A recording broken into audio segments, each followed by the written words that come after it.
Hello বন্ধুরা, কেমন আছো তোমরা সবাই? আশা করি খুব ভালো আছো আর আমিও খুব ভালো আছি। আমি প্রিয়া চলে আসলাম তোমাদের সামনে নতুন আরো একটি ভিডিও নিয়ে। আর আমি এইদিকে টুকটাক কাজ করছিলাম। আর দেখো, সত্যি কথা বলতে আজ যে বাড়িতে সবাই কিন্তু বিজি। আর দেখতে পাচ্ছ এখানে বাবা তখন চিংড়ি মাছ নিয়ে এসেছিল আর কাতলা মাছ নিয়ে এসেছিল। আর তারপরে মা কিন্তু এখানে মাছগুলো ধুয়ে ফেললো। তারপরে এখানে বাটি আর গ্লাসগুলো দিয়েছিল, সেগুলোই আমি একটু ধুয়ে মুছে পরিষ্কার করে রাখছিলাম।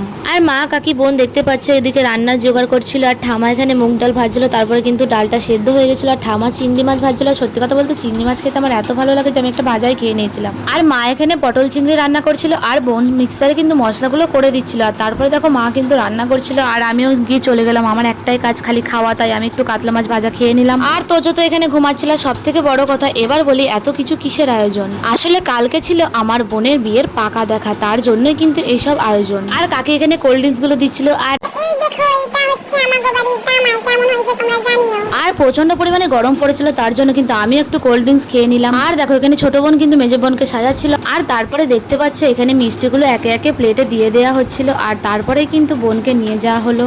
আর তারপরে দেখতে পাচ্ছ ওদের কাছে অনেকক্ষণ বসেছিল। আর তারপরে ওদের সঙ্গে কথাবার্তা বলছিল। আর তারপরে কিন্তু চলে আসলো আবার একটা ঘরে। আর তারপরে এটা হচ্ছে আমার দাদু। আর দাদু এসে আমাদের সাথে একটু গল্প করছিল। আর তোমরা ওদেরকে একটু আশীর্বাদ করে দিও। আর তারপরে দেখো সবারই কিন্তু খাওয়ার টাইম হয়ে গেছিল, তাই কাকি ঠামা এখানে খাবারগুলো বেড়ে দিচ্ছিল। তারপরে ওনারা খেয়ে নিলেন। আর তারপরে কিন্তু আমারও খিদে পেয়ে গেছিল, যার জন্য আমিও খেতে বসে পড়েছিলাম। যা গাইস, আমি তো ডাল দিয়ে চিপস দিয়ে ভাত খেতেই ভুলে গেছি, তাই লাস্টেই কিন্তু চিপস খেয়ে নিলাম। আর তারপরে বিকেলবেলায় প্রচন্ড ঝড় বৃষ্টি হচ্ছিল। আর ভিডিওটি তোমাদের কেমন লাগলো অবশ্যই কিন্তু জানাতে বলুন। আজকের মতো টাটা, বাই।